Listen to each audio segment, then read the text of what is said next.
Bismillah, alhamdulillah, wassalatu wassalamu ala rasulillah wa ala alihi wa sahbihi wa man walah.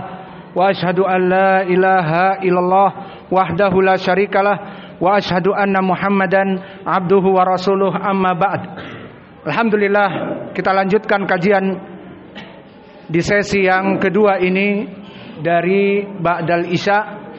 Maka masih menyambung dari ucapan penulis, Ruziqal huda man lil hidayati yas'alu. Maka diberikan rizki oleh Allah hidayah bagi mereka orang-orang yang menanyakan hidayah. Berisik itu anak-anak tuh. Maka maknanya di sini, Ruziqal huda man lil hidayati yas'alu.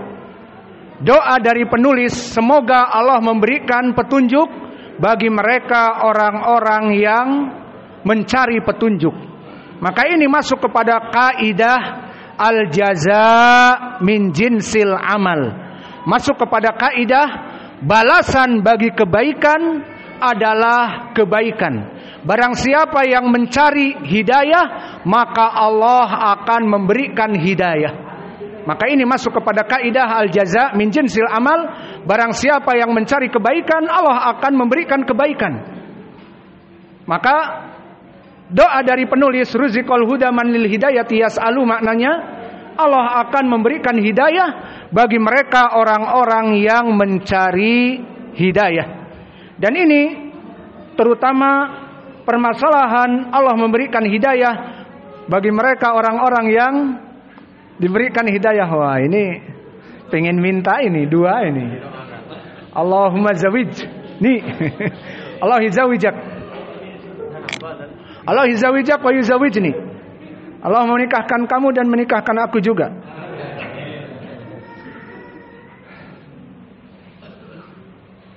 Maka di sini menjadi kaidah al-jaza min jinsil amal. Barang siapa yang mencari hidayah, Allah akan memberikan hidayah kepadanya. Dan ini sesuai dengan di Al-Qur'an juga, di mana Allah berfirman, waladina tadau zadahum huda. Waladinah tadau maknanya bagi mereka orang-orang yang mencari hidayah, zadahum huda. Allah akan memberikan hidayah kepadanya. Maka Imam Ibnu Katsir di saat mentafsirkan ayat ini, dia mengatakan waladina qasadu al-hidayah wa yatafaqah fi dinillah, maka hadahum ilaiha wa razaqahumullahu bil hidayah. Yang maknanya, berkata Imam Ibnu Katsir kepada ayat ini, waladinah tadau zadahum huda, bagi mereka orang-orang yang meminta terus kepada Allah hidayah, Allah berikan tambahan hidayah. Maka maknanya al-jaza min jinsil amal. Barang siapa yang terus meminta kepada Allah hidayah, Allah akan memberikan kepadanya hidayah. Dan doa ini dari Syekhul Islam Ibnu Taimiyah sebagai al-jaza min jinsil amal, di mana ada seseorang yang bertanya kepada Syekhul Islam, dan ini telah kita bahas di pelajaran yang lalu. Penyebab Syekhul Islam membuat syair ini karena ada orang yang bertanya, wahai Syekhul Islam, berikanlah kepada kami intisari, conclusion, summary, ataupun kesimpulan tentang manhaj Ahlus Sunnah wal Jamaah yang bisa aku imani dan aku amalkan dan aku dakwahkan kepada manusia. Maka ditulislah syair ini. Kemudian ditulis oleh Syekh dengan lafaz ini, Ruziqal huda man lil hidayati yas'alu. Maka al-jaza min jinsil amal, dia mendoakan, wahai Allah, berikanlah hidayah kepada mereka orang-orang yang meminta dan mencari hidayah. Maka oleh sebab itu, al-hidayah adalah perkara yang seseorang bisa mendapatkannya dengan mencarinya. Maka seseorang ingin mendapatkan hidayah, dia berusaha mencarinya. Seperti ayat tadi Allah berfirman, dan juga di dalam hadis-hadis banyak, faman istahda hadahullah. Maka barang siapa yang mencari hidayah, Allah akan memberikan hidayah kepadanya. Maka oleh sebab itu juga datang di dalam hadis, di mana hadis ini bagi mereka orang-orang yang dalam keadaan lesu dalam peribadatan. Maka perlu diketahui ya ibadallah, ibadah seseorang kepada Allah yang kontinu, kadang-kadang kita dalam keadaan futur. Dan makna futur adalah malas. Dan malas ini tentunya dari syaitan penyebabnya, dan juga dari banyaknya duduk dengan orang-orang yang jauh dari agama, sibuk akhirnya dengan dunianya, atau bahkan duduk dengan ahlul agama tetapi ahlul bid'ah, atau yang tadi kita sebutkan manhajnya lebay, manhajnya lemah lembut kepada kelompok ahlul bid'ah, akhirnya dia jadi malas untuk beribadah dan menuntut ilmu. Maka telah datang hadis yang mana hadis ini diriwayatkan oleh Imam Ahmad, dan hadis ini hadis yang sahih dari rajulun minal ansor, dari sahabat dari Ansor, yang mana Nabi Muhammad sallallahu alaihi wa ala alihi wasallam bersabda, "Faman ragiba an sunnati falaysa minni.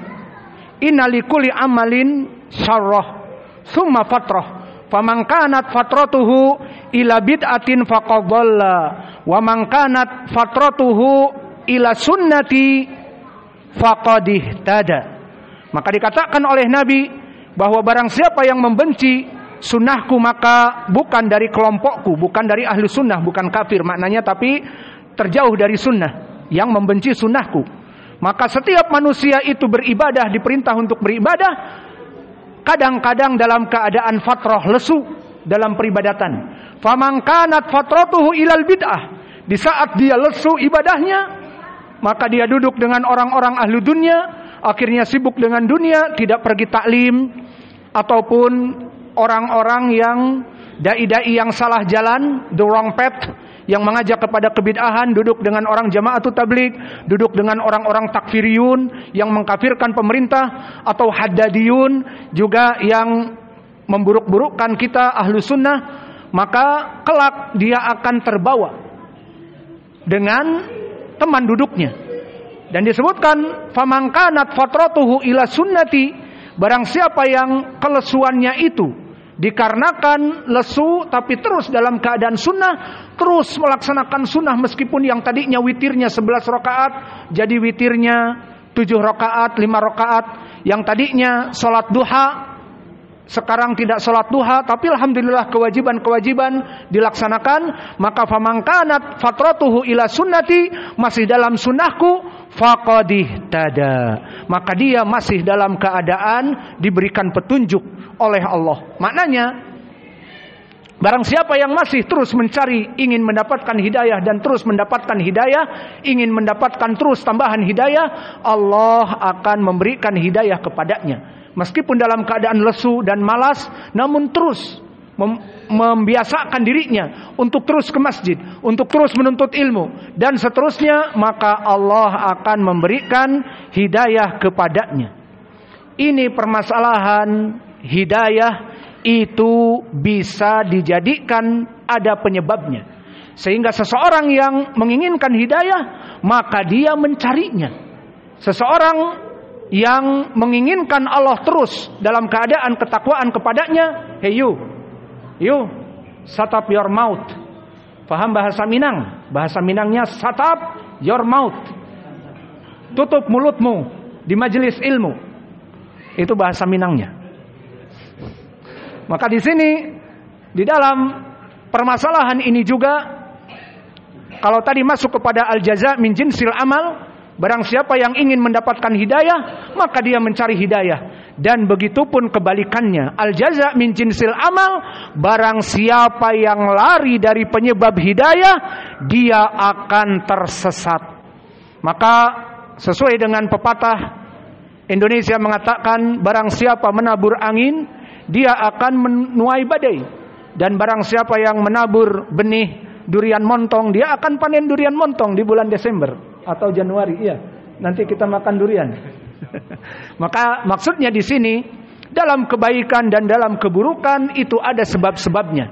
Barang siapa yang sebabnya mencari hidayah, dia akan mendapatkan hidayah. Dan ini doa dari penulis bagi yang menanyakan tentang intisari dari ahli sunnah, maka kata Syekhul Islam, ruzikal huda man lil hidayati yas'alu, semoga diberikan hidayah oleh Allah bagi mereka yang mencari hidayah. Kebalikannya, bagi mereka orang-orang yang lari dari sebab-sebab hidayah, diantaranya menuntut ilmu, lari dari menuntut ilmu karena sibuk dengan dunia.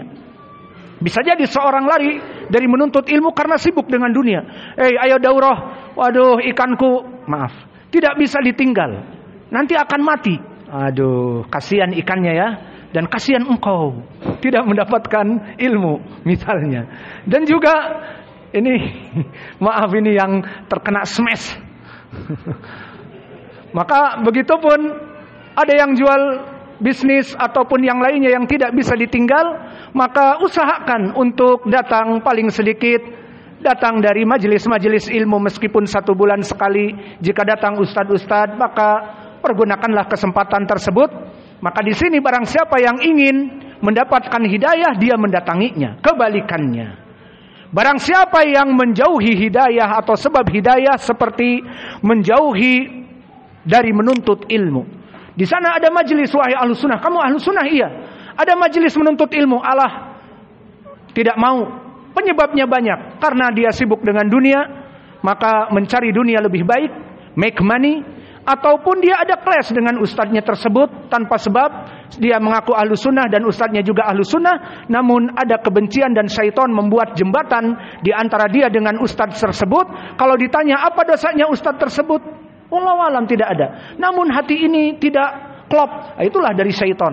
Akhirnya ada majelis ilmu di sekitarnya, tidak mau datang. Bahkan sholat pun misalnya tidak mau dengannya. Alhasil penyebab-penyebab kesesatan seperti ini adalah menjauhi majelis-majelis ilmu. Maka orang-orang kebalikannya tadi, yang ingin mendapatkan hidayah, dia mendatangi majelis ilmu.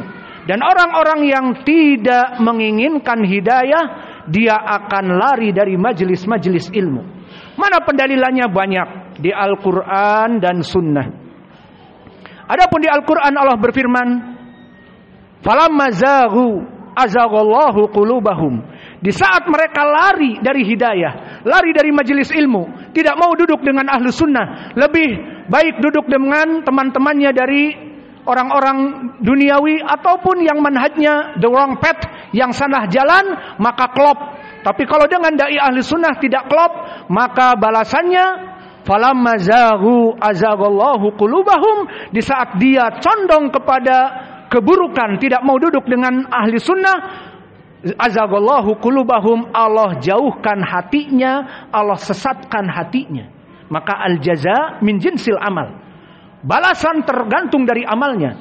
Barang siapa yang menuai badai, dia akan menabur angin. Kebalik Ustaz. Oh iya, barang siapa yang menabur angin, dia akan menuai badai. Biar perhatian.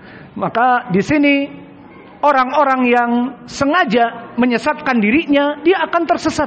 Maka orang-orang yang jauh dari menuntut ilmu karena sibuk dengan dunia, ataupun sengaja memang jauh, ada clash dengan ustadznya, maka jauh dari menuntut ilmu. Falamma zagu, kata Allah, di saat dia terjauh dari ahlu sunnah, dari pengajian ahlu sunnah, dari ilmu sunnah, akhirnya dia akan disesatkan oleh Allah. Ini dalil Al-Quran. Dan dalil yang kedua, wa may yushaqiqir rasul min ba'di ma tabayyana lahul huda wa yattabi' ghayra sabilil mu'minin nuwallihi ma tawalla wa nuslihi jahannam wa sa'at masira. Dikatakan oleh Allah, barang siapa yang menyelisihi dari ajaran Nabi, wa yattabi' ghayra sabilil mu'minin, dan mengikuti dai-dai manhaj-manhaj ahli sunnah, mengikuti dai-dai awam, mengikuti orang-orang awam, tidak mau duduk di majelis ahli sunnah, tidak mau mengikuti ustadz ahli sunnah, maka wa yattabi' ghayra sabilil mu'minin, kata Allah, menjauhi jalan-jalan majelis-majelis ahlu sunnah. Apa kata Allah? Nuwallihi matawalla, kami biarkan mereka tersesat. Nuwallihi matawalla, itu di dunia dibiarkan tersesat. Manuslihi jahannam, dan di hari akhirah Allah masukkan kepada api neraka karena masuk kepada kelompok yang sesat sesuai dengan hadis yang datang dari Abdullah bin Amr bin Al-As dan dari Anas bin Malik dan dari Abi Umamah dan banyak yang lainnya. Sataftariku ummati ila 73 firqah kulluha finnari illa wahidah. Kaum muslimin akan terpecah menjadi 73 kelompok, 72 yang sesat, 1 yang benar. 72 yang sesat tadi masuk kepada api neraka, 1 yang benar. Maka siapa yang 1 ini ya Rasulullah? Dikatakan al-jamaah, dikatakan as-sawadul a'dham. Mereka ahlussunnah wal jamaah dari kelompok yang besar, dari para sahabat tabi'i dan itba'u tabi'i. Dan di riwayat Abdullah bin Amr bin Al-As dengan sebutan ma'ana alaihi wa ashabi, apa-apa ada yang padaku sunnahku dan para sahabatku dan para tabi'in dan itba'u tabi'in, maknanya manhaj ahlussunnah wal jamaah, maka itu 1 yang selamat. Maka barang siapa yang lari dari majelis ahlussunnah wal jamaah, kemudian lari kepada orang awam, lari kepada orang-orang sufi, lari kepada orang-orang haddadi, lari kepada orang-orang yang pemikirannya sesat seperti khawarij ataupun syiah, ataupun bahkan lari tidak mau nuntut ilmu sama sekali, tidak kepada kelompok sesat ataupun kelompok yang baik, berarti kelompok apa? Tidak sesat dan tidak baik. Kelompok apa? Kelompok pertengahan, tidak ada. Maka hanya ada kata Nabi 72 di api neraka dan 1 di surga. Tidak ada 74 yang tengah-tengah. Nah, kamu memilih itu. Tidak kepada ahlussunnah, tidak kepada kelompok orang-orang yang lain. Maka di tengah-tengah tidak ada. Maka imma kepada 72 kelompok yang masuk neraka atau 1 yang masuk kepada surga. Maka 2 ayat tadi, falamma zagu azagallahu qulubahum, di saat mereka lari dari menuntut ilmu, lari dari ulama ahli sunnah, lari dari dai-dai ahli sunnah, lari dari komunitas ahli sunnah. Maka ahli sunnah ini kita bagaikan ikan yang hidup di kolam, yang hidup di sungai. Maka kita mempunyai sungai komunitas ahli sunnah. Maka di saat dia tidak bebas hidup di sungai, maka ada ikan mujair yang hidup di darat, ada. Maka dia nanti akan berevolusi, ikan mujair yang berkaki 4 karena hidup di darat. Nah, ada itu di sana ahlu sunnah, ngakunya ahlu sunnah, masya Allah, pakai peci, pakai gamis dan ahlu sunnah, tapi tidak kepada ahlu sunnah. Ngajinya dengan orang awam dan sebagainya, dia nanti akan berevolusi menjadi salafi yang berevolusi. Antara salafi yang hidup di sungai-sungai, salafi bersama komunitasnya karena tinggal bersama komunitas di sana, namun tidak mau ngaji, inginnya kepada awam, akhirnya salafi berevolusi. Maka begitupun seperti mujair yang berkaki 4 tadi.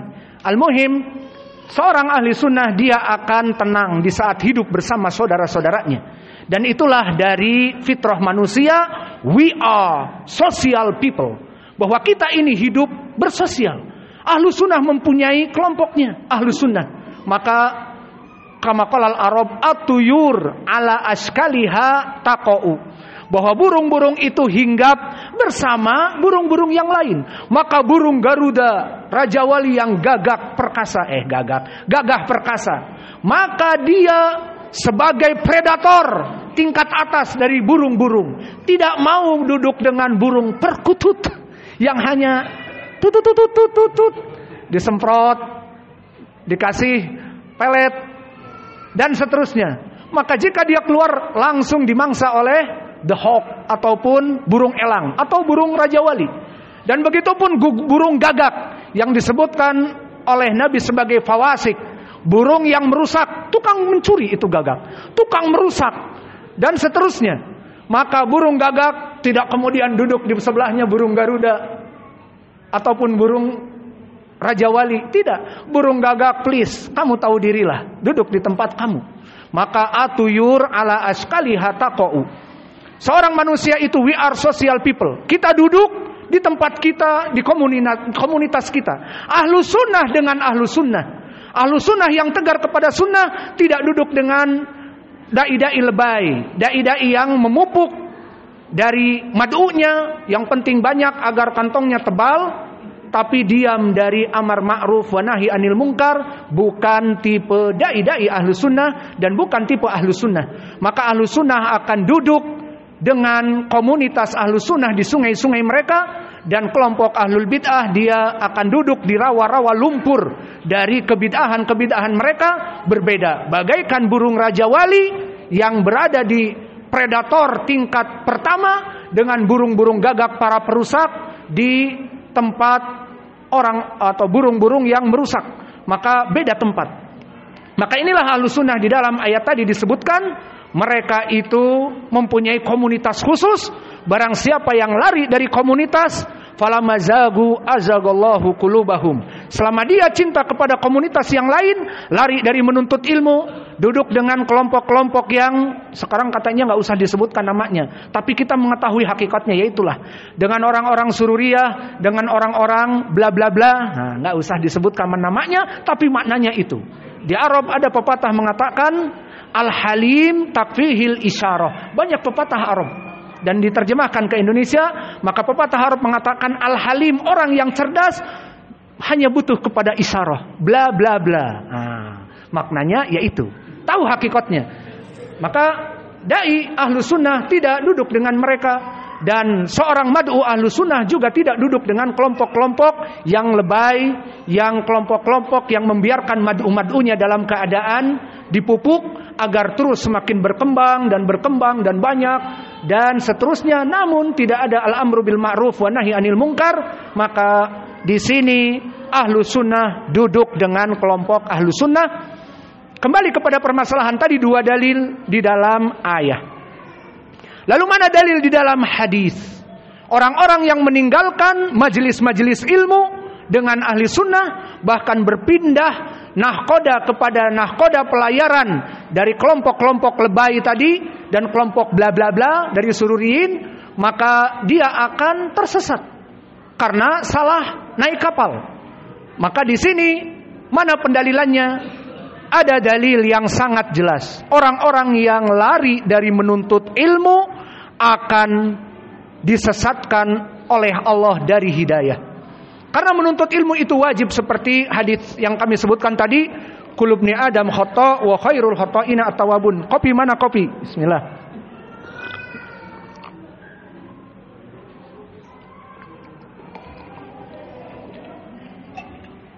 Maka di dalam hadis ini diriwayatkan oleh Imam Al-Bukhari dan Muslim, muttafaqun alaih, hadisnya tidak tanggung-tanggung, dari Abi Waqid Al-Laitsi.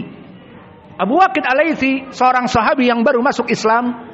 Dia meriwayatkan, kunna julusun inda Rasulillah, kami duduk bersama Nabi, bersama para sahabat. Fa'atana thalatha nafar, kemudian 3 manusia dari kaum muslimin datang ke majelis Nabi. Fadakhala itsnan fawalla wahid, maka 2 orang dari muslimin ini melihat majelis Nabi, ada majelis menuntut ilmu, keduanya masuk. 1 majelis menuntut ilmu, alah, tidak mau masuk. Kemudian dari 2 sifat yang masuk kepada majelis ilmu itu disebutkan oleh Abu Waqid Al-Laitsi. Adapun yang pertama, maka dia penuh semangat ingin mendapatkan hidayah.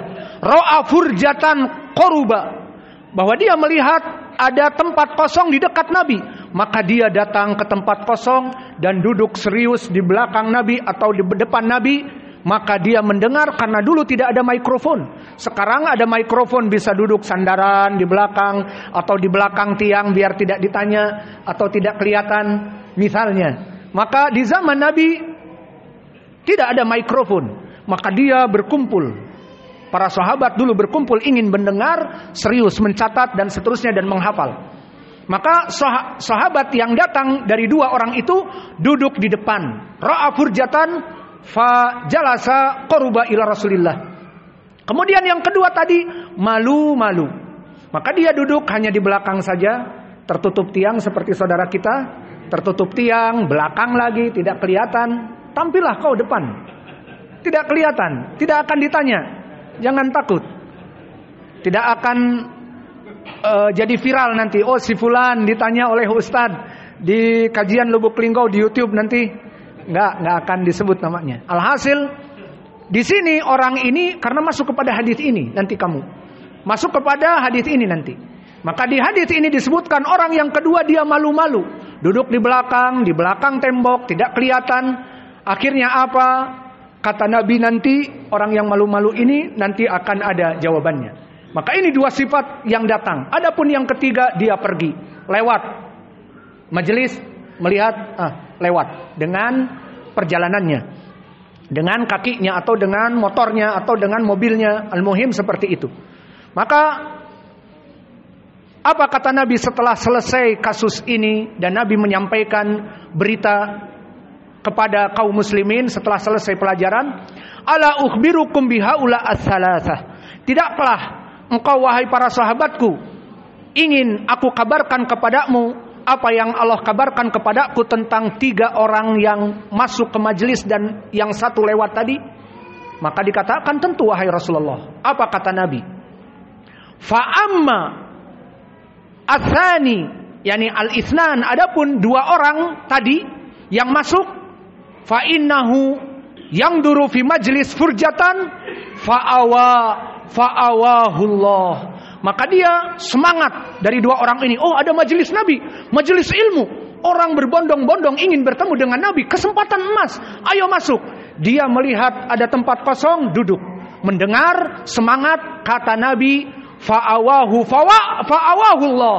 Maka dia semangat, Allah memberikan hidayah full. Karena dia gaspol untuk duduk bersama Nabi, maka Allah memberikan hidayah full kepadanya. Dan bagi orang yang kedua, kata Nabi tadi, yang duduk di belakang, nyandar-nyandar, santai, kemudian tidak terlihat lagi mungkin di belakang tiang, maka istahya fastahyallahu lahu. Maka dia malu, Allah pun malu-malu memberikan hidayah padanya. Diberikan hidayahnya setengah. Mau diberikan hidayah setengah? Tidak maulah. Sudah kita ini jauh-jauh ingin mendapatkan hidayah full, maka gaspol, datang, dengar di depan dan seterusnya. Dan yang ketiga, fa'ama asalis fa'arada anhu fa'aradallahu anhu.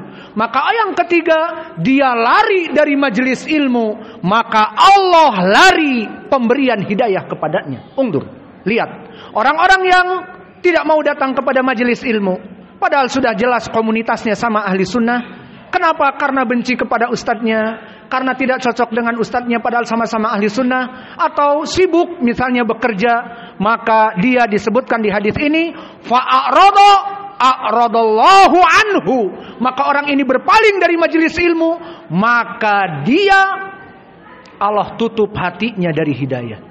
Maka ya Allah, jika Allah yang memberikan hidayah menutup hati kepada dia, siapa yang akan membuka hatinya? Maka awas, jangan main-main.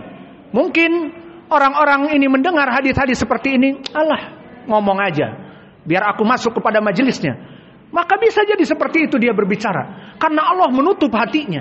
Jika Allah yang menutup hati, siapa yang akan membuka hati orang ini? Dan ini ucapan Nabi, fa'arada anhu. Allah menutup hatinya, maka orang ini akan disibukkan dengan dunianya dan akan melihat kepada kita dengan mata yang picik, mendengar apa-apa yang kita sebutkan dan mendengar apa-apa yang kita berikan, maka akan semakin jauh dan jauh dan jauh. Iya dan billah. Maka ini hati-hati. Kalau tadi disebutkan doa oleh penulis, ruziqal huda man lil hidayati yas'alu, maka wahai Allah, berikanlah hidayah kepada mereka yang mencari hidayah. Kebalikannya, justru wahai Allah, tutuplah hati-hati mereka, orang-orang yang lari dari hidayahmu. Dan penyebab dari hidayah adalah menuntut ilmu. Maka di dalam hadis ini jelas, barakallahu fikum, barang siapa kita yang ingin mencari hidayah, Allah akan memberikan hidayah seperti di hadis, faman istahda hadahullah. Barang siapa yang meminta hidayah kepada Allah, maka Allah berikan. Dan juga di dalam ayat, waladinah tadau zadahum huda. Barang siapa yang mencari hidayah, Allah akan memberikan hidayah. Dan juga ke arah situ juga hadis dalam menuntut ilmu. Diriwayatkan oleh Imam Muslim dari Abi Hurairah, man salaka tariqan yaltamisu fihi ilman sahalallahu lahu bihi tariqan ilal jannah. Barang siapa seseorang yang meniti jalan terus menuntut ilmu, ingin mendapatkan hidayah, Allah masukkan dan mudahkan dia kepada surga karena meniti jalan untuk mendapatkan hidayah. Maka ini dalil dari ucapan penulis, ruziqal huda man lil hidayati yas'alu. Lalu kita tutup pelajaran kita dengan rasa syukur kita kepada Allah, di mana Allah mengumpulkan kita di sini. Allah memberikan hidayah kepada kita. Hidayah yang Allah berikan kepada kita sangat mahal. Tidak bisa dibeli dengan uang, tidak bisa didapati dengan tahta. Saya gubernur, saya berarti bisa duduk di majelis ilmu dan menuntut ilmu. Tidak. Justru dengan karena jabatan ini, atau saya adalah number one dari negara ini, maka bisa jadi justru dengan itu dia tidak bisa diberikan untuk duduk di majelis ilmu. Maka oleh sebab itu bersyukurlah kepada Allah, yang mana Allah memudahkan bagi kita untuk bisa duduk di majelis. Maka siapa dari ikhwah kita yang biasa duduk di majelis sekarang kemudian tidak hadir, tadi saya juga menanya-nanya mana si fulan, itu karena rasa cinta kita kepadanya. Kenapa tidak hadir? Apakah benci dengan saya? Karena pernah kita juga berjidal misalnya, atau menasehatinya dengan keras? Itu tidak menjadi poin. Maka please, agar selalu datang di majelis ilmu, karena penyebab hidayah dengan majelis ilmu. Maka kita sekarang poin terakhir adalah menyadari bahwa hidayah yang Allah berikan kepada kita untuk hati kita ini tunduk di majelis ilmu dan mendengar apa yang dikajikan oleh ustadz dan mendapatkan hidayah, maka ini adalah penyebab dari hidayah dan menyebabkan kita masuk surga. Ini kenikmatan yang besar yang Allah berikan kepada kita. Maka Allah berfirman, wa amma binikmatin faminallah. Maka dari apa-apa yang segala kenikmatan itu datang dari Allah, dan wajib bagi kita untuk bersyukur kepada Allah dari hidayah yang Allah berikan kepada kita. Maka hidayah adalah kenikmatan yang puncak prima, karena hidayah ini Allah berikan kepada orang-orang tertentu. Dan Allah menciptakan neraka, dan Allah menjanjikan neraka itu full house. Maknanya orang-orang yang tidak diberikan hidayah itu banyak. Maka Allah berfirman di dalam surat As-Sajdah dan surat Shad, la amla anna jahannama minal jinnati wan nasi ajmain. Di surat As-Sajdah, la amla anna jahannama minal jinnati wan nasi ajmain. Aku janjikan api neraka itu full house, penuh dengan orang-orang yang durjana. Dan di surat Shad, la amla'anna jahannama minka wa mimman tabi'aka minhum ajmain. Api neraka itu akan full house olehmu wahai iblis, dan para pengekor-pengekor dan pembebek-pembebekmu dulu di dunia yang engkau sesatkan sehingga neraka dijanjikan full house. Itu di 2 ayat Al-Qur'an. Adapun di dalam hadis, seperti hadis Anas ibnu Malik yang muttafaqun alaih, di mana Nabi menceritakan tentang sifat api neraka. La yazalu nar tulqa fiha wa taqul hal mim mazid, hal mim mazid. Maka di saat dilemparkan ke api neraka dari orang-orang kafir, musyrik, dan sebagian dari kaum muslimin, dari para pendosa besar yang Allah tidak ridho, kecuali harus dibenamkan di api neraka dulu, neraka akan berteriak-teriak, hal mim mazid, hal mim mazid. Ada tambahan lagi wahai Allah, ada tambahan lagi orang-orang yang durjana, biar aku lumatkan. Maka api neraka itu selalu meminta dan tidak pernah merasa kenyang, sampai tidak ada yang tersisa dari orang-orang durjana, kecuali dilemparkan kepada api neraka. Neraka akan terus meminta, hal mim mazid, hal mim mazid, minta tambahan lagi. Maka apa yang dilakukan oleh Allah? Maka Allah disebutkan oleh Nabi kita, fawada'a Rabbul Izzah qadamahu ilan nar fayanzawi ba'duha ila ba'din wa taqul qattun bi izzatika wa karamik. Maka Allah menyimpankan kakinya di api neraka, maka api neraka ini merasa kenyang dengan kaki Allah yang dimasukkan kepada api neraka, maka keganasannya, maka sifat predator yang buasnya itu menjadi kenyang dan melemah dan mengatakan qattun, cukup wahai Allah, biizzatika wa karamik, dengan kemuliaanmu dan karamahmu cukup, maka dinginlah api neraka merasa kenyang. Ini di dalam hadis ini menunjukkan bahwa api neraka predator yang sangat menakutkan, tidak pernah kenyang. Semua orang-orang durjana dimasukkan full house. Ini poin pendalilannya, tetap tidak kenyang. Dan yang menjadi pendalilan juga hadis yang kedua, 2 ayat tadi selesai, hadis Anas selesai, hadis yang keempat atau kedua dan 4 dalil adalah hadis Abi Hurairah, di mana Nabi Muhammad menceritakan tentang sifat api neraka dan sifat surga. Berbangga-bangga surga kepada api neraka. Yudkhiluni al-fuqara wal masakin. Surga, aku neraka, aku surga diciptakan oleh Allah adalah pemberi kenikmatan bagi orang-orang yang fuqara dan masakin dan orang-orang yang takut kepada Allah. Maka api neraka pun berbangga-bangga.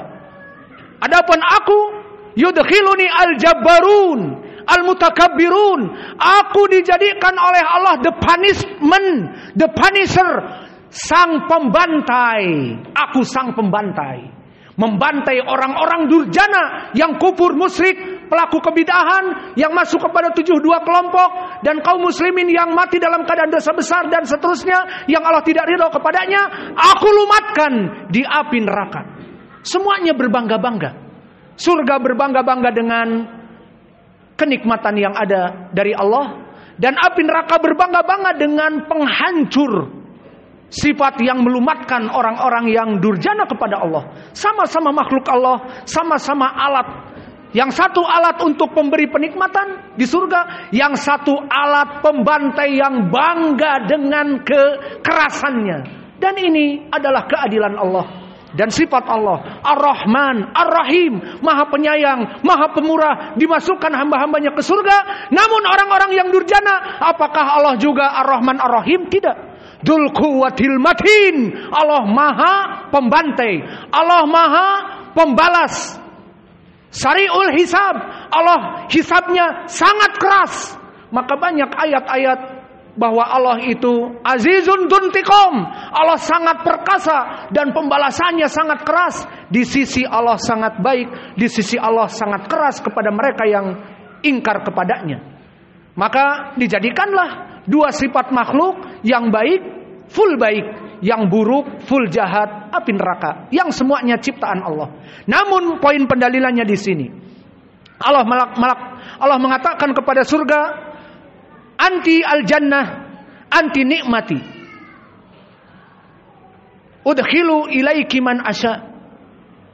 Maka engkau wahai surga, engkau nikmatku, aku masukkan kepadamu siapa yang aku inginkan dari orang-orang yang soleh. Wa anti adabi, engkau wahai api neraka adalah my punisher, engkau adalah penghancurku, the demolitionist, yang mempunyai sifat penghancur. Engkau itu udkhilu biki man asya, aku masukkan kepada kamu orang-orang yang aku inginkan. Fir'aun, Abu Lahab, Abu Jahal yang sudah jelas di Al-Quran. Maka engkau fungsinya untuk itu. Kemudian ini wajah pendalilannya, walikulli minkuma mil'uha, dan dari kedua kalian full house. Poin pendalilannya, api neraka itu full house. Api neraka itu dijanjikan dihuni oleh manusia dan jin yang banyak, full. Maka hidayah itu mahal. Dengan hikmahnya Allah tidak memberikan kepada si fulan hidayah, dan Allah memberikan hidayah kepada si fulan. Maka bagi mereka, orang-orang yang diberikan hidayah, agar bersyukur kepada Allah. Karena barang siapa yang tidak bersyukur kepada Allah atas hidayah yang ada pada kita, mengaku ahli sunnah, kemudian tidak mau duduk di majelis ahlu sunnah, sudah mendapatkan hidayah dengan mendapatkan ahli sunnah, kemudian tidak mau duduk di majelis ahlu sunnah, maka bisa jadi Allah palingkan hatinya kepada mencintai ahlul bid'ah. Maka harus kita syukuri, karena kalau tidak kita syukuri, Allah akan menjadikan kita kufur nikmah. Dan di ayat-ayat yang lain ada ayat-ayat yang tegas bagi mereka orang-orang yang tidak syukur nikmah. Di dalam surat Ibrahim, di dalam surat Saba, Allah berfirman apa? Di dalam surat Ibrahim, la in syakartum la azidannakum wa la in kafartum inna adzabi lasyadid. Maka Allah berfirman, la in syakartum, jika kalian bersyukur atas hidayah yang aku berikan kepada kalian, kemudian kalian terus menuntut ilmu, terus mendapatkan ilmu, mendapatkan hidayah, terus beristiqomah, la azidannakum, pasti kata Allah kami memberikan over and over again, memberikan more and more again dari hidayah yang kamu punya. Allah tambahkan lagi hidayah semakin kuat, semakin istiqomah, dan berujung bermuara kepada meninggal dalam keadaan husnul khotimah, masuk kepada surga. Ini janji Allah. Barang siapa yang bersyukur dari kenikmatan, Allah berikan kenikmatan tersebut. Bersyukur kamu mendapatkan hidayah Ahlussunnah dengan banyak duduk di majelis, Allah berikan over and over again. Kamu bersyukur dengan rizki yang Allah berikan kepada kamu dari kerja ojol, sehari dapat 100, alhamdulillah dapat 100 ribu. Allah tambahkan di hari berikutnya 200 ribu. Iya. Dan barang siapa yang bersyukur mendapatkan istri 3, ya Allah menikah lagi ya Rabb, aku bersyukur kepadamu mendapatkan istri 3, Allah mudahkan menjadi istri yang keempat. Dan barang siapa yang bersyukur dari 4 istri, diberikan istri yang kelima. Iya. Itu rakus namanya. Maka di sini intinya Allah memberikan tambahan kepada mereka orang-orang yang bersyukur. La in syakartum la azidannakum. Barang siapa yang bersyukur aku berikan tambahan-tambahan. Dan di sini kebalikannya. Wala in kafartum. Namun jika kalian kufur atas nikmatku, inna adzabi lasyadid. Maka adab Allah sangat perih dan pedih. Dan di dalam surat Saba, laqad kana li saba'in fi maskanihim ayatan an yaminin wa shimal. Maka jannatan an yaminin wa shimal. Di dalam surat Saba Allah berikan penjelasan. Mereka dalam keadaan kenikmatan diberikan 2 surga untuk rizki mereka. Kulu washrabu. Maka makanlah dan minumlah dari rizki yang ada pada kalian. Waskurulah, dan syukurilah nikmat Allah. Baldatun thayyibatun wa rabbun ghafur. Negeri yang indah dan tentram dan jaya raya, kaya raya, dan Allah Maha Pengampun. Namun apa yang mereka lakukan kaum Saba ini, fa'aradu, mereka berpaling, tidak bersyukur kepada Allah, tidak mengaji, tidak mau menuntut ilmu dari orang-orang soleh yang ada padanya, tidak mensyukuri dari ibadah-ibadah tauhid kepadanya, kepada Allah. Maka fa'arsalna alaihim sailal arim.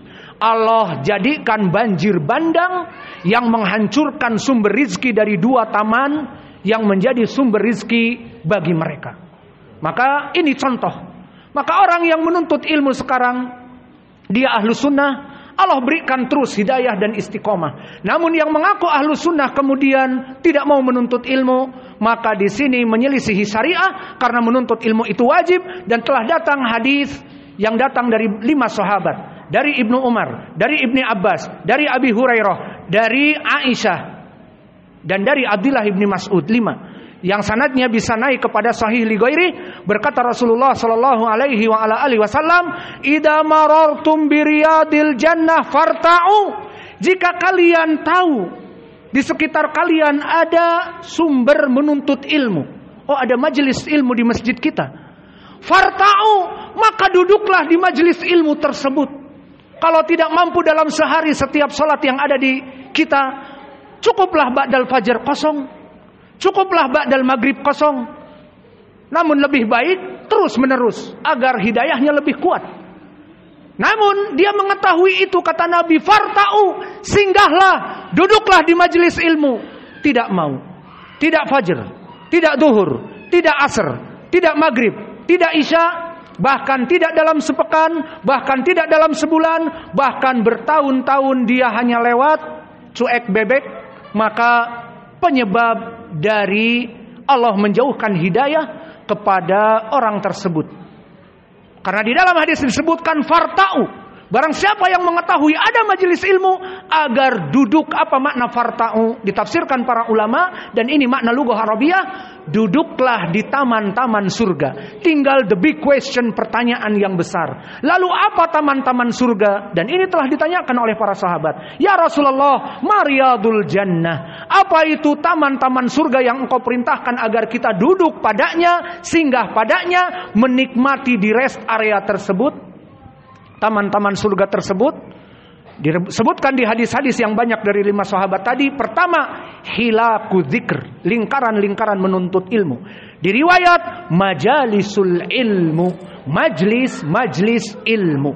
Maka di sini menjadi penjalilan bahwa seseorang yang ingin terus mendapatkan hidayah di ahlu sunnah, duduk di majelis ahlu sunnah. Tidak alasan sibuk dengan berdagang, tidak alasan sibuk ikan nilainya nanti mati, tidak alasan sibuk nanti banyak pesanan yang orderannya tidak tersampaikan. Maka Allahu ar-Razzaq dzul quwwatil matin. Kalau kamu meyakini ini, kamu akan mudah, dan kamu akan mengetahui di sana ada dai ilallah. Yang dia mengajar tidak ada yang memberikan uang, bagaikan dia mengajar tanpa pamrih. Setelah salawat 4 kali 5 kali dalam sehari, tidak ada yang membiayai dia, tidak yayasannya, tidak ada orang lain kecuali dia berdakwah untuk Allah. Maka dia berdakwah sekitar 2 tahun 3 tahun, maka terus dakwahnya berjalan, dan tidak ada berita ustadz ini mati kelaparan. Karena dakwahnya tidak ada yang ngasih uang. Nggak ada SPP muridnya bayar, nggak ada uang bangunan 23 juta, nggak ada yayasan yang membiayainya dari pengurus, ini untuk ustadznya, ini untuk bla bla bla, tidak ada. Namun dia mempunyai zat yang dijanjikan, innallaha huwar razzaq dzul quwwatil matin. Dia mempunyai zat Allah yang maha pemberi rizki. Kalau dia merujuk kepada yayasan, itu makhluk. Dia merujuk kepada orang-orang rangkayo, itu makhluk. Semuanya di bawah Allah Jalla wa'ala. Dan Allah berfirman, wa man yattaqillah yaj'al lahu makhraja wa yarzuqhu min haitsu la yahtasib. Barang siapa yang bertawakal kepada Allah, tidak kepada manusia orang-orang kaya, tidak bertawakal kepada yayasan yang akan menggajinya dan seterusnya, maka dia akan bertawakal kepada Allah. Dan orang-orang yang bertawakal kepada Allah, kata Allah tadi, fahuwa akan memberikan kafalah kepadanya. Waman yatawakkal Allah fahuwa hasbuhu. Allah akan mencukupinya. Maka tidak ada khobar dai-dai yang mengajar tanpa SPP, tanpa uang bangunan di ma'hadnya, di pondoknya, dan free, bahkan memberikan murid-muridnya ongkos qiyaman gratis. Dari mana orang ini makan? Bahkan nambah terus istrinya, anaknya nambah terus. Yang mau dikasih makan makin banyak. Nggak ada uang masukan dari mana? The big question. Orang-orang yang iri bilang, maling uang dakwah masjid. Itu masjid Nisa itu berapa uang masuk? Dimaling. Ada yang sebagian. Atau dia mulai gabung dengan kelompok partai, dapat uang dari partai misalnya. Atau datang dari uang yayasan yang harusnya diberikan kepada yayasan, dimakan misalnya. Maka banyak orang-orang yang tidak tahu ataupun tahu tetapi memang sengaja menjauhkan dakwah. Seperti itu keadaannya. Alhasil di sini yang menjadi poin kepada kita adalah, barang siapa yang dia itu mencari hidayah dan mensyukuri atas hidayah, Allah berikan semakin hari semakin kokoh dari hidayahnya.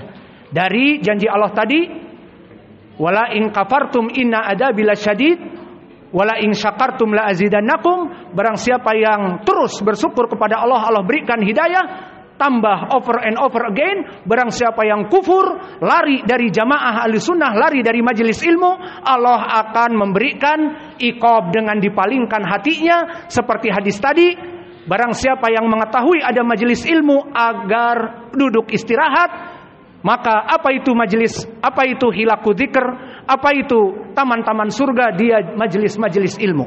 Kemudian kita tutup dengan kisah bahwa permasalahan hidayah itu mahal. Yang mana dulu para nabi tidak bisa memberikan hidayah kepada kerabat-kerabat mereka.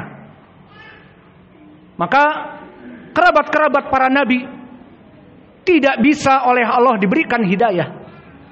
Wa in ta'udu nikmatallahi la tuhsuha. Maka barang siapa yang ingin menghitung nikmat-nikmat Allah, maka nikmat Allah itu tidak bisa dihitung. Wa in ta'udu nikmatallahi la tuhsuha, innal insana ladzalumun kafar. Namun kebanyakan dari manusia itu kufur atas nikmat-nikmat Allah. Jika kita kembali kepada para nabi dahulu, misalnya kita kisah siapa? Kisah Lut dan kisah Nabi Nuh. Maka beratus tahun Nabi Nuh 950 tahun. Dan Nabi Lut pun panjang berdakwah. Namun tidak diberikan hidayah oleh Allah kepada kerabatnya. Siapa orang terdekat dari suami? Siapa? Istri. Anaknya mungkin malu tidak mau tidur dengannya. Namun istri bahkan menjadi satu tubuh, iya bersetubuh dengan suaminya. Maksudnya sangat erat. Maaf, sudah pada dewasa kan? Maka di sini tidak ada yang tidur bareng dan bahkan melaksanakan koitus kecuali istri yang paling dekat. Maka bagaimana Nabi Lut dan bagaimana Nabi Nuh? Disebutkan daraballahu matsalan lil ladzina kafaru imra'atan Nuhin wa imra'atan Lut. Allah jadikan permisalan bagi orang-orang yang kafir, istrinya Nabi Nuh dan istrinya Nabi Lut. Kana tahta abdain min ibadina salihin. Keduanya adalah istri dari dua hambaku yang soleh. Siapa? Nabi Lut dan Nabi Nuh. Fakhanatahuma. Namun keduanya berkhianat atas suaminya. Falam yugniya anhuma minallahi syai'a. Maka Allah tidak butuh kepada keduanya. Harusnya dia mengikuti hidayah, Allah berikan hidayah. Dia malah mengkhianati suaminya, maka Allah tidak butuh kepadanya untuk diberikan hidayah. Maka dimasukkan kepada api neraka. Dan begitupun kisah dari Nabi Ibrahim. Maka kisah Nabi Ibrahim ada di dalam hadis dan juga di dalam hadis yang diriwayatkan oleh Imam Al-Bukhari, diriwayatkan oleh Imam Al-Bukhari dari Abi Hurairah, yalqa Ibrahimu Azar, bahwa Ibrahim bertemu dengan bapaknya Azar. Azar adalah bapaknya Ibrahim. Di mana? Di hari kiamat. Maka di saat bertemu dengan bapaknya, Ibrahim menagih janji kepada Allah bahwa dia Khalilur Rahman, dia adalah orang yang dicintai oleh Allah. Maka dia menagih janji kepada Allah, ya Rabb, laqad wa'adtani ala tukhzini yauma yub'atsun. Wahai Allah, mana janjimu? Engkau menyebutkan kepadaku, aku tidak akan membuatmu kesedihan wahai Ibrahim di hari kiamat kelak. Maka aku sekarang bertemu dengan bapakku, orang yang aku cintai dan dia mencintai aku secara fitrah, mendidikku, membesarkanku, mengasuhku, dan aku sangat hormat dan cinta kepada bapakku. Ayul khizyah fi hadal yaum. Maka kesedihan dan penghinaan yang besar bi abil abad, dengan engkau menjauhkan bapakku. Di saat dia melihat Ra'a Azar wa fi wajhihi gobratun, melihat Azar yang di wajahnya hitam legam dari kekufuran dan dijanjikan masuk api neraka. Aku seorang nabi akan dimasukkan surga. Bapakku sebagai penyembah berhala, bahkan pembuat patung untuk disembah, masuk api neraka. Fa'ayu al-khizyah hadihi bi abil abad. Maka kesedihan yang puncak prima ini bagaimana ya Allah, dengan engkau akan menjauhkan aku dengan bapakku. Aku di surga, dia di api neraka. Apa Allah hibur dari Nabi Khalilullah ini? Inni wa'adtu la yadkhulul jannah bil musyrikin, haramal jannah lil musyrikin. Maka aku telah berjanji, aku mengharamkan orang-orang yang musyrik masuk kepada api, kepada surga, dan bapakmu masuk kepada api neraka karena kesyirikannya. Maka haram untuk masuk kepada surga. Maka di sini kesedihan yang memuncak. Kemudian Allah berkata kepada Ibrahim, "Ungdur baina rijlaik." Lihatlah wahai Ibrahim kepada dua kakimu. Maka ditampakkan oleh Ibrahim bapaknya Azar dirubah menjadi hyena. Wa talaqqah biddam, yang sekujur tubuhnya penuh dengan darah, tergambar hyena yang menjijikkan berlumuran darah. Maka dia melihat kepada hyena yang bercucuran darah, kemudian dilempar kepada api neraka. Maka bapaknya dirubah wujudnya menjadi hyena yang berlumuran darah, agar Ibrahim tidak menjerit melihat bapaknya diadab di api neraka, dilempar kepada api neraka di depan Ibrahim. Maka Ibrahim dulu selalu meminta kepada Allah ampunan. Kemudian diturunkan di dalam surat Taubah ayat bahwa Ibrahim dulu meminta ampunan kepada bapaknya dikarenakan dia tidak tahu. Setelah dia tahu bahwa Azar mati dalam keadaan kesyirikan, penyembah patung berhala, bahkan membuat patung, maka Nabi Ibrahim mulai berhenti untuk meminta ampunan kepada bapaknya. Ini Nabi Ibrahim Khalilullah. Maka tadi kasus Nabi Nuh dan Nabi Lut, istrinya tidak bisa dibawa masuk kepada surga. Dan Nabi Ibrahim tidak bisa membawa bapaknya yang dia cintai kepada surga. Dan begitupun Nabi kita Muhammad sallallahu alaihi wa ala alihi wasallam yang dilahirkan dalam keadaan yatim. Kalau di Arab cukup dengan kalimat yatim, meninggal bapak dan ibunya. Namun di Indonesia tidak cukup, yatim ditambah piatu untuk bapak dan ibunya. Maka bapaknya meninggal sebelum dilahirkan Nabi Muhammad, yakni Abdullah, dalam keadaan kekufuran. Kemudian ibunya dalam keadaan setelah melahirkan, maka Nabi dalam keadaan yatim. Kalau Indonesia yatim tambah piatu, kalau di Arab yatim cukup, ditinggal bapak ibunya yatim. Maka diasuhlah oleh kakeknya Abdul Muttalib. Meninggal Abdul Muttalib, diasuh oleh pamannya Abu Talib yang sangat baik, akhlaknya mulia. Keluarga Nabi, keluarga yang mulia dari Quraisy. Karena di dalam hadis yang diriwayatkan oleh Imam Muslim, istofani min qabail adalah min Bani Israel Kinanah. Aku dipilih oleh Allah dari keturunan Ismail Bani Kinanah. Wastofani Quraisy min Kinanah. Anaknya Ismail yang banyak dari Bani Kinanah yang paling baik. Keturunan Bani Kinanah yang paling baik Bani Quraisy. Wastofani, dan Allah memilihku dari nasab Quraisy yang paling baik dari kelompok Bani Kinanah, dari anaknya Ismail, Bani Hashim. Maka Nabi dari kelompok Quraisy yang paling baik adalah Bani Hashim. Wastofani min Bani Hashim. Maka Allah memilih aku dari Bani Hashim yang terbaik dari Quraisy. Maka Nabi nasabnya sangat mulia. Maka Abu Talib kakeknya Nabi orang yang paling baik. Dan Abu Talib pamannya Nabi orang yang paling baik. Dan Abu Lahab paling baik, namun nasab tidak menjamin. Semuanya paling baik. Abu Talib nasabnya paling baik di dunia, Quraisy dan dari Bani Hashim. Namun forever in the hellfire. Forever in the hellfire, kekal di api neraka. Abu Talib dan juga Abu Lahab yang merupakan keduanya paman Nabi. Maka Nabi tidak bisa menyelamatkan pamannya yang dia cintai.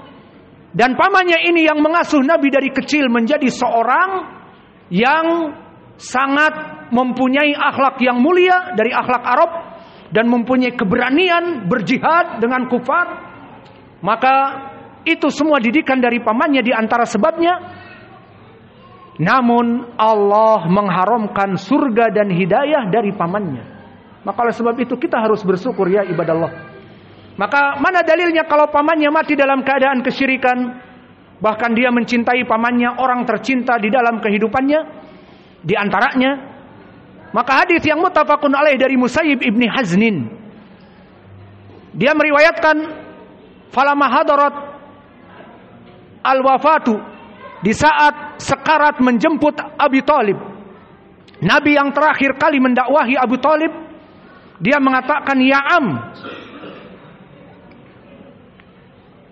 Alhamdulillah. Ngopi dulu biar semangat.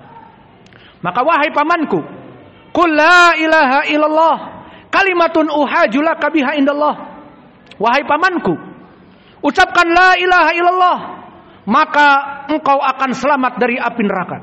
Dalam keadaan sekarat, terakhir pertemuan Nabi dengan pamannya, diharapkan mendapatkan hidayah. Nabi masih mengharapkan kebaikan kepada pamannya yang dicintai dan dia mencintai ponakannya. Namun ini poin pendalilan bagi kita apa? Bahwa salah memilih teman, tidak selektif mencari teman gembong kemusyrikan. Di sampingnya ada Abu Jahal dan Abdullah ibnu Abi Umayyah, gembong kemusyrikan pada zaman itu. Dia mendakwahkan kesyirikan. Di saat Nabi mendakwahkan kepada tauhid, dia mendakwahkan kepada kesyirikan dan mengatakan dengan ucapan-ucapan solidarnos. Apa ucapan solidarnos? Ucapan brotherhood, ucapan solidaritas. Wahai saudaraku, kamu cinta kepadaku kan? Semenjak kecil kita teman. Nah, begitupun di sini. Nabi mengatakan dengan permasalahan surga neraka, qul la ilaha illallah, wahai pamanku, ucapkan la ilaha illallah, aku jamin, aku mengadu kepada Allah kelak, kamu akan masuk surga meskipun kamu tidak sholat dan seterusnya, tapi aku jamin dengan ucapan itu yang mudah, la ilaha illallah, tidak ada sembahan yang hak kecuali Allah, maka akan masuk surga. Enggan. Karena apa? Di sebelahnya ada orang-orang yang mengajak kepada solidarnos. Apa ucapannya? Ataraghabu an milata Abdul Muttalib, yang maknanya, wahai Abu Talib, engkau teman kami. Abu Jahal, Abdullah bin Abi Umayyah, Abu Lahab, Abu Sufyan, gembong-gembong Quraisy semasa kecil, semasa muda, kita sama-sama di Darun Nadwa, di tempat kekufuran, kita menyembah Lat, Uzza, Manah dan Hubal dan 360 patung di dalam Ka'bah. Sekarang engkau wahai Abu Talib, dalam waktu perpisahan antara maut dunia dengan akhirat, kemudian engkau meninggalkan kami. Ini ucapan namanya solidarnos. Ingin lebih dari itunya, mereka orang-orang yang tawuran, ayo SMA 1 Bandung, perang dengan Semak Dago misalnya, perang dengan STM Anu, ayo satu sama alma mater, sama-sama kita bersama-sama belajar di SMA ini. SMA kita diserang, kita pun menyerang mereka. Itu maksudnya solidarnos. Begitupun di sini. Wahai Abu Talib, kamu ingin meninggalkan kami, Abu Jahal, Abu Sufyan, Abdullah bin Abi Umayyah, Abu Lahab dan seterusnya, mengikuti agama baru yang dibawa oleh ponakanmu, dan kamu akan meninggalkan dunia. Kamu dulu berhidup bersama kami dalam keadaan menyembah berhala, sekarang kamu menjadi ahli tauhid. Bagaimana kamu ini wahai Abu Talib? Ini ucapan dinamakan solidarnos. Dan ini penyebab keburukan karena tidak selektif mencari teman. Maka di penghujung hayat pun, teman-teman yang buruk ini terus memberikan hidayah kepada keburukan. Akhirnya Allah tidak memberikan hidayah kebaikan Nabi kepada hatinya. Karena apa? Karena mujalasatin su tadi. Maka salah memilih teman, salah memilih the old friend, the best friend, teman yang baik salah pilih. Akhirnya hiding from the guidance, menyebabkan seseorang terputus dan tertutup dari hidayah. Maka ingin selamat manhajnya, duduk dengan ahli sunnah. Ahli sunnah mempunyai komunitas bersama ahli sunnah. Ahlu sunnah bagaikan tuyur ala askali hataqa'u, bagaikan raja wali yang duduk di pohon-pohon yang tinggi, tidak seperti burung-burung gagak atau apalagi perkutut yang bawahan. Maka kalian ahli sunnah bergaul dengan teman-teman yang baik. Maka di sini Abu Talib, meskipun paman Nabi dan Nabi keponakannya dan dia Nabi yang paling mulia dari para Nabi, tidak bisa memberikan kunci surga kepada pamannya. Di akhir hadis disebutkan, wa aba an yaqula la ilaha illallah, maka matilah Abu Talib dan tidak mau mengucapkan la ilaha illallah. Nabi fitrahnya sebagai seorang hamba Allah yang mencintai pamannya, maka dia bersumpah, dan ini salah. berkata, walladzi nafsi biyadih, demi Allah aku akan memintakan ampun kepadamu wahai pamanku sampai Allah memberikan hidayah atau memasukkan surga kepadamu. Apa kata Allah? Diturunkan ayat di dalam surat Taubah, maka lin nabi walladzina amanu an yastaghfiru lil musyrikin. Maka tidak pantas, haram maknanya, bagi seorang yang nabi dan orang-orang mukmin beriman kepada Allah untuk memintakan doa kepada orang-orang yang musyrik. Maka Nabi dilarang untuk memberikan doa kepada Abu Thalib untuk mendapatkan ampunan. Lihat, minta ampunan saja dilarang. Aku mencintai dia, pamanku ya Rabb. Muhammad, dia dalam keadaan kesyirikan. Maka tidak pantas bagi seorang nabi dan mukmin meminta doa ampunan untuk orang yang mati musyrik. Maka Abu Thalib mati dalam keadaan kesyirikan. Apa kata anaknya? Siapa anaknya? Ali ibnu Abi Thalib, anaknya khalifah yang keempat, sepupunya Nabi. Di saat meninggal Abu Thalib, maka datang kepada Nabi. Apa yang dia katakan kepada Nabi? Tidak ada ihtiram kepada bapaknya Abu Thalib. Datang kepada Nabi, ya Rasulullah, fa inna asy-syaikhu qad mat. Orang tua itu telah mampus. Iya. Tidak mau dia menyebutkan bapaknya. Bahwa Abu Thalib pamanmu yang tercinta ya Rasulullah, dan bapakku juga telah meninggal. Allah yarhamuh. Tidak boleh. Maka dia mengatakan fa inna asy-syaikhu qad mat. Bahwa syekh, orang tua itu telah mampus. Subhanallah. Itulah ajaran Islam. Tidak boleh kita ini berbasa-basi kepada orang-orang musyrik yang mati dalam keadaan kesyirikan. Maka kemudian turunlah ayat di mana Nabi menangis, tidak bisa memberikan hidayah. Maka diturunkan ayat di dalam surat Al-Qasas dan yang lainnya. Diturunkan ayat, innaka la tahdi man ahbabta walakinallaha yahdi man yasha. Maka kamu wahai Muhammad tidak bisa memberikan hidayah kepada siapa orang-orang yang kamu cintai, karena hidayah hanya hak Allah semata. Seseorang masuk kepada surga atau neraka. Lihat kisah ini. Bagaimana Nabi tidak bisa memasukkan kepada surga orang yang dia cintai, Abu Thalib. Dan bagaimana Nuh tidak bisa memasukkan istrinya. Dan bagaimana Lut tidak bisa memasukkan istrinya kepada surga. Dan bagaimana Ibrahim tidak bisa memasukkan bapaknya kepada surga. Dan kisah yang terakhir, kita tutup pelajaran kita, Nabi Nuh juga selain tidak bisa memasukkan istrinya kepada surga, juga kepada anaknya. Maka Allah berfirman di dalam surat Hud, wahiya tajri bihim fi maujin kal jibal wa nada Nuhun ibnahu.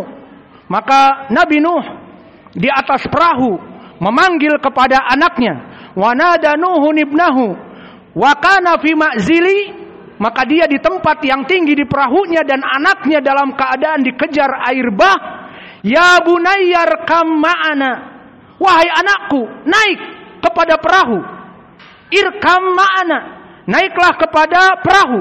Walatakum ma'al musyrikin, janganlah engkau mati dengan air bah bersama orang-orang ma'al kafirin, orang-orang yang musyrik, orang-orang yang kafir. Apa kesombongan anaknya yang di sini tidak mau mendapatkan hidayah karena dulu dia lari dari bapaknya. Lihat, masalah menuntut ilmu tadi sebab dari hidayah apa tidak?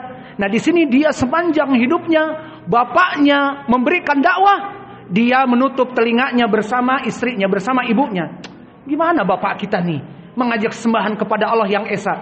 Mana sesembahan-sembahan Yagusa wa Ya'uqa wa Nasra, Wadan wa Suwa'an wa Ya'uqa wa Nasra, dan seterusnya di dalam surat Nuh. Maka anaknya ini berpaling dari menuntut ilmu, akhirnya Allah menutup hidayah dari hatinya.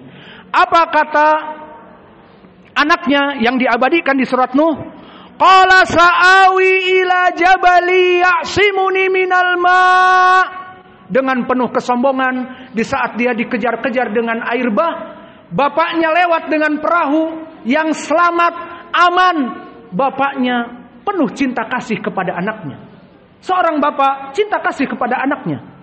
Maka meskipun anaknya tidak taat kepada Allah, namun fitrahnya anak ini adalah dari tulang sulbinya, dari hasil spermanya yang dikandung di rahim istrinya, masih dari DNA-nya dari Nuh. Maka Nuh mencintainya. Maka dikatakan, ya bunayyar kam ma'ana wala takum ma'al kafirin. Wahai anakku, ayo naik anakku kepada bahtera yang aku buat. Ayo naik. Kalau Allah menginginkan kebaikan kepada anaknya Nuh, dengan sebab dulu dia 1-2 kali mungkin ikut di majelis, mungkin Allah berikan hidayah. Namun dia tidak mau sama sekali. Bahkan kufur kepada ajaran Allah, musyrik, tidak mau mendengar ucapan bapaknya mengajak kepada tauhid. Maka akhirnya keburukan, barang siapa yang menebar angin dia akan menuai badai.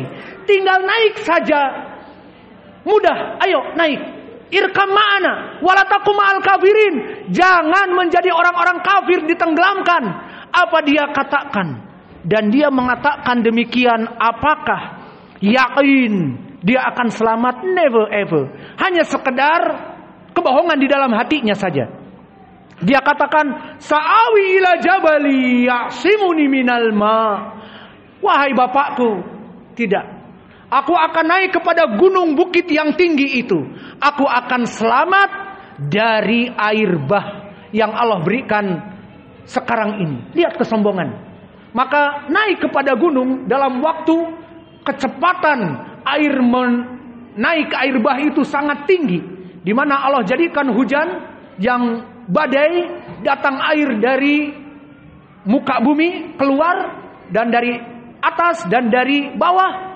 Maka dalam keadaan yang cepat, maka bagaimana dia akan naik kepada gunung, memanjat gunung, meskipun dia the cliffhanger, tahu the cliffhanger, pemanjat tebing yang 90 derajat, maka dia dengan cepat begitu pun akan susah di saat dikejar air bah.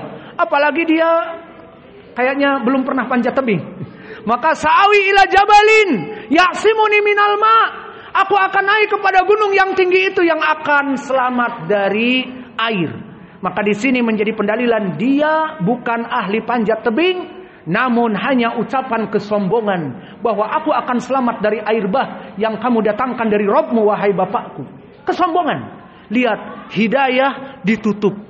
Padahal adab dunia di depan matanya. Tidak mau mendapatkan hidayah. Maka please selektif mencari teman. Please duduk di majelis ilmu agar terus Allah memberikan hidayah. Maka di sini akhirnya disebutkan di dalam ayat, qala la asimal yauma min amrillahi illa marrahim.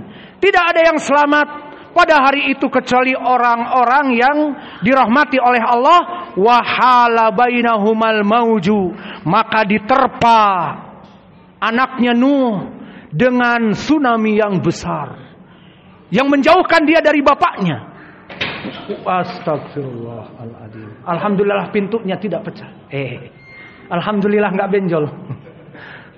Maka di sini disebutkan anak Nuh yang sombong itu, wahala bainahumal mauju fakana minal mugraqin. Akhirnya datang tsunami yang besar yang melemparkan anaknya yang sombong yang mengatakan, aku akan selamat dari air bah Rob kamu dengan naik kepada gunung yang tinggi selamat. Maka atas kesombongan ini wahala bainahumal mauju, Allah terpakkan tsunami yang besar, fakana minal mugraqin, maka dia mampus dalam keadaan terkena badai ataupun tsunami air bah ditelan dan tidak mau mendapatkan hidayah. Padahal tinggal menjulurkan tangan, ya bunayyar kam ma'ana wala takum ma'al kafirin. Wahai anakku, mana tanganmu? Ini bapakmu yang penuh kebaikan. Ayo, Allah tidak menginginkan hidayah kepada anaknya. Harus full house api neraka di antaranya anaknya dan istrinya. Allah tidak ingin, ditutuplah hatinya.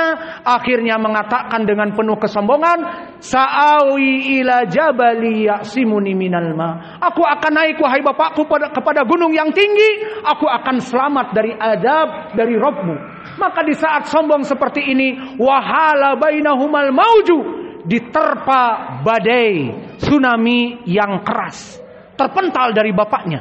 Maka apa yang dilakukan oleh bapaknya seorang nabi yang 950 berdakwah tidak bermanfaat untuk anak dan istrinya. Karena apa diantaranya? Jauh dari menuntut ilmu. Kebayang, bapaknya ngisi kajian seperti sekarang. Anaknya di mana? Mengajak kepada peribadatan Wad dan Waswa'an wa Yaghutsa wa Ya'uqa wa Nasra. Sembah ini, jangan menyembah Allah yang diibadahi oleh bapakku. Terbayang bagaimana orang ini. Maka dalam keadaan irka ma'ana naik, ayo siap dibantu. Di saat anaknya dikejar-kejar tsunami, maka malah mengatakan sa'awi ila jabali ya'simuni minal ma', aku akan selamat wahai bapakku, jangan takut, aku akan selamat dengan naik ke gunung yang tinggi itu. Langsung Allah hantam ombak yang besar dan meninggal mampus bersama orang-orang yang kafir, iyadan billah. Dari contoh ini al-hikmah takfihil isyarah. Orang-orang yang pandai cerdas dibukakan akalnya cukup dengan isyarah-isyarah tadi. Nabi Nuh tidak bisa memberikan hidayah kepada istri dan anaknya. Nabi Ibrahim tidak bisa memberikan hidayah kepada orang yang dia cintai dari bapaknya. Dan juga Lut alaihi salam tidak bisa memberikan hidayah kepada istri tercintanya. Dan begitupun Nabi Muhammad tidak bisa memberikan hidayah kepada pamannya yang dia cintai, padahal mereka rasul. Namun masalah hidayah, masalah kunci untuk masuk kepada surga bukanlah nepotisme. Jika bapaknya number one di Indonesia, seorang presiden, bisa menjadikan anaknya gubernur. Saya bukan men-smash siapa-siapa. Bisa dijadikan anaknya bupati, bisa dijadikan anaknya kepala partai. Jika bapaknya misalnya seorang gubernur, anaknya bisa diangkat jadi bupati, paling sedikit camat, paling sedikit Pak Jorong. Itu bisa diberikan jabatan nepotisme karena bapaknya. Namun surga, anaknya Nuh di api neraka bukan karena bapaknya. Istrinya Nabi Nuh dan Lut di api neraka bukan suaminya, bukan masalah ustadz lagi, suaminya Nabi. Kemudian Abu Talib, dia yang dulu membina Nabi menjadi seorang kokoh Rasul dari keduniawiannya, sekarang masuk api neraka, tidak mendapatkan hidayah. Maka ini hidayah yang sangat mahal. Namun Allah Maha Adil. Abu Talib yang merupakan orang musyrik, forever in hell, kekal di api neraka. Namun karena jasa kebaikannya Allah masih memberikan syafaah. Namun syafaah apa? Soal Indah Qais, biar terkenal viral. Syafaah apa? Syafaah sugro. Apa makna syafaah sugro? Apa makna syafaah sugro? Antum bilang syafaah sugro. Tidak menyelamatkan Abu Talib dari api neraka, namun meringankan azab. Ini juga masuk kepada syafaah. Di jenis-jenis syafaah ada dinamakan syafaat kecil. Apa itu? Syafaat Nabi kepada pamannya Abu Talib tidak selamat dari api neraka, namun adabnya diringankan menjadi seringan-seringannya adab. Mana dalilnya? Tadi mau kita tutup ya dengan ayat terakhir kisah anaknya Nuh. Tapi ditambah lagi, ya sudahlah, faidah terakhir, the last faidah.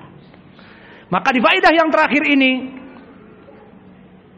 Abu Talib meskipun dia kekal di api neraka, namun diberikan syafaat as-sugro, dia mendapatkan adab yang paling ringan dari Abu Jahal, dari Abu Lahab, dari Fir'aun dan yang lainnya, dari gembong-gembong kesyirikan. Mana pendalilannya? Pertama, di dalam hadis dari Abbas di Sahih Al-Bukhari, dia datang. Abbas siapa? Saudaranya Abu Talib, sama-sama paman Nabi. Abbas dari paman Nabi yang beriman kepada Allah, Abu Talib, Abu Lahab dari paman Nabi yang kufur, musyrik, forever in hell. Lihat bagaimana paman Nabi ada yang masuk surga, ada yang masuk neraka. Maka kecintaan Abbas kepada saudaranya Abu Talib dan kecintaan dia secara fitrah, dia tanyakan kepada Nabi setelah meninggal Abu Talib dalam keadaan kekufuran. Ya Rasulullah, hal nafa'ta syai'an li ammik fa innahu kana yahutuka wa yaghdabu laka Wahai Rasulullah, apakah bermanfaat jabatan kamu sebagai seorang Rasul, orang yang paling dekat kepada Allah, atas Abu Thalib? Karena meskipun begitu, dia dulu yang mengasuhmu. Kamu tidak bisa menjadi Rasul dari segi keduniawian, diasuh oleh Abu Thalib. Kalau dibiarkan yatim piatu, akan kelaparan meninggal misalnya, atau akan hidup di padang pasir, diambil oleh orang-orang kaya, dijual jadi budak. Seperti itu di zaman dulu. Maka pamanmu mengasuh kamu dengan penuh kasih sayang, mendidikmu menjadi orang yang dipercaya di Quraisy, orang yang paling tinggi derajatnya sebelum kenabian. Namun setelah mengajak kepada la ilaha illallah, disebut kadzab, disebut penyair, disebut penyihir. Namun sebelum mengajak kepada la ilaha illallah, disebutkan aminu Quraisy, orang yang terpercaya dari Quraisy. Hasil didikan siapa? Di antaranya Abu Thalib. Maka di sini Abu Thalib ingin injustice for all, meminta keadilan. Mana keadilan? Istilahnya seperti itu. Dan itu yang diberikan oleh Allah. Allah Maha Adil dengan hikmahnya. Ya Rasulullah, apakah bermanfaat jabatan kamu sebagai seorang nabi, bisa memberikan syafaat kepada pamanmu meskipun dia mati dalam keadaan kesyirikan, namun dia dulu mengasuhmu, dia dulu menjadikan kamu menjadi seorang rijal. Dan yaghdabulaka, di saat Quraisy meminta mana Muhammad, maka pamannya Abu Thalib melindungi dari kelompok Quraisy. Aku Abu Thalib menjamin dia berani menumpahkan darah Muhammad, darah Abu Thalib, darah keturunan semua Al-Hashimi, akan perang saudara dengan kelompok Quraisy yang lainnya. Ini yaghdabulaka. Nabi Muhammad dulu dilindungi oleh Abu Thalib, dari kabilahnya Abu Thalib. Abu Thalib orang yang besar pada saat itu, apalagi kakeknya Abdul Muttalib. Maka bagaimana, wahai Rasulullah, adakah syafaat yang bisa diberikan, rahmat dari Allah untuk pamanmu yang mencintai kamu dan menjaga kamu dulu dari diserahkan kepada Quraisy? Maka di dalam hadis yang ma'ruf, kelompok Quraisy meminta kepada Nabi dan bahkan memboikot kelompok Hashimi untuk tidak berdagang, untuk tidak menjual makanan, dan mengembargonya dari jual beli, dan mereka dalam keadaan kelaparan, tidak makan daging, tidak dijual daging unta kepadanya, tidak dijual bla bla bla. Mereka bertahun, sekitar 2 tahun memakan dari tanaman yang ada, padahal di gurun pasir. Kalau di Indonesia, orang Sunda misalnya lalaban banyak, tinggal daun awan daun sampe, daun singkong bla bla bla, tambah lalaban, tambah sambal terasi, udah aya sambal terasi, aya sangu yang dibungkus dengan pisang, sudah jadi lalaban dan jadi makanan. Namun di zaman dulu tidak ada lalaban, maka diembargo Nabi dari daging-daging unta, dari kambing, dari susu dan seterusnya. Maka hanya memakan apa? Ini karena perlindungan Abu Thalib kepada Nabi. Maka apakah ada rahmat, syafaat yang diberikan Allah kepada Abu Thalib karena dulu melindungimu? Injustice for all, keadilan untuk semua. Maka Allah yang Maha Adil, kata Nabi, "Naam, tentu." Apa? Laula syafaati fi darkil asfali minan nar, walakin bi syafaati fi dahdahi minan nar tugla minhu dimaguh. Maka jika bukan dari syafaatku, dia kekal di kerak api neraka seperti Abu Lahab, seperti Abu Jahal, seperti orang-orang munafikun, dan seperti orang-orang kufar yang lainnya, Fir'aun dan yang lainnya, kekal di kerak api neraka. Semua badannya hancur. Namun karena syafaatku, badannya utuh. Dia diazab di ujung-ujung api neraka. Ini di hadis Abbas. Dan lebih description di hadis Abu Sa'id Al-Khudri dan di hadis Ibnu Abbas, diriwayatkan oleh Imam Muslim. Di hadis Abu Sa'id Al-Khudri masih sedikit belum jelas, namun sudah mulai jelas apa iqab dan adabnya. Di hadis Abi Sa'id Al-Khudri diriwayatkan oleh Imam Muslim, inna ahwana adaban yaumal qiyamah rajulun yalbasu ni'al minan nar jamratun minan nar yugla minhu dimaguh. Dari seringan-ringannya adab di hari kiamat kelak, badannya utuh, tidak diadab di kekal api neraka yang dikeraknya, tetapi dia utuh, namun kakinya menggunakan sandal yang ada satu kerikil dari api neraka, kemudian badannya utuh, yugla minhu dimaguh, otaknya membuncah, menggelegak karena panasnya, mati, dihidupkan kembali, terus seperti itu. Maka ini seringan-ringannya adab. Maka siapa yang ingin masuk api neraka, siapa yang tidak ingin terus mendapatkan hidayah, meskipun kita misalnya seorang muslim akan masuk api neraka karena tadi masuk kepada 72 kelompok, maka seringan-ringannya adab seperti ini. Mau seringan-ringannya adab. Badannya utuh, tidak dibakar di kerak api neraka, gosong, namun dia diberikan sandal, ada kerikil dari sandal dari api neraka itu membuncah otaknya, kepanasan, mati, dihidupkan terus forever in hell. Ini hadis Abi Sa'id. Faidahnya di sini seringan-ringannya adab api neraka, memperjelas hadis Abbas tadi. Kalau hadis Abbas tadi, kalaulah bukan karena syafaatku dia dikekal di kerak api neraka, namun karena syafaatku dia berada di atas dari api neraka. Tidak disebutkan bagaimana.